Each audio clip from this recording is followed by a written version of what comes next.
Dark Souls is so well known for being difficult that any remotely difficult game ended up being called the Dark Souls of blank by reductive journalists for years after its release. For example, the headline, Crash Team Racing, Nitro-fueled, may be the Dark Souls of kart kart racers. Okay, yeah. Awesome. Very cool. But more important was the action RPG formula From Software pioneered and perfected through Demon Souls and Dark Souls that their legacy lives on in a whole subgenre of game. The Souls-like. Souls-like games consist of several design choices and mechanics that honestly garner their own entries into the diary one day. But today I want to touch on my favorite.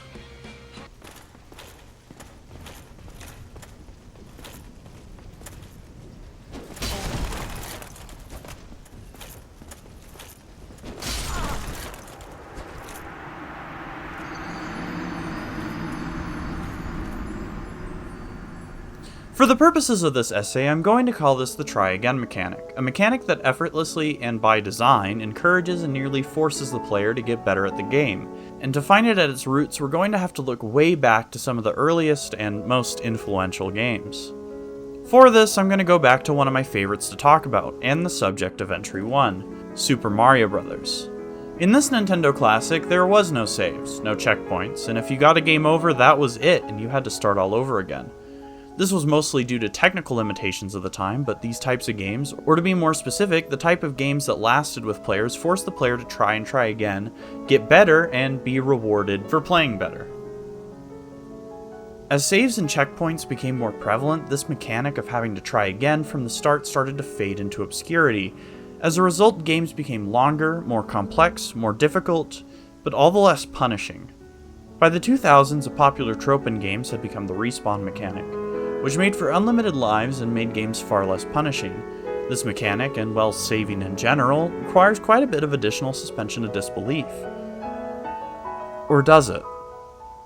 When From Software set to make the PS triple ball classic, Demon Souls, I'm sure they really wanted to explain player characters continuing to live even after being eviscerated. And eventually they perfected this lore explanation in Dark Souls.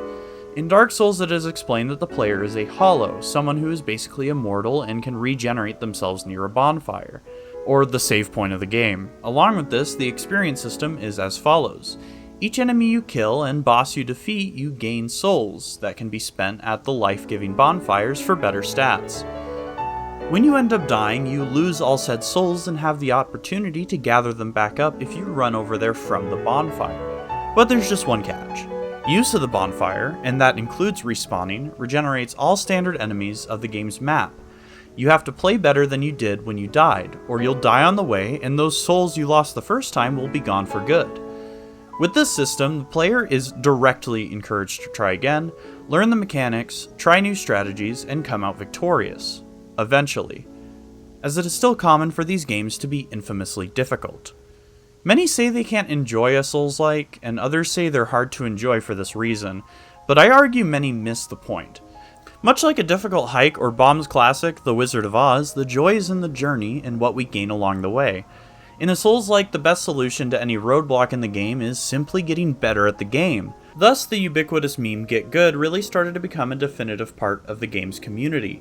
Because of this, victories feel the most earned. The player worked hard to develop their parry timing and stamina management after each death. They tried again until they could say that they came, they saw, and they conquered.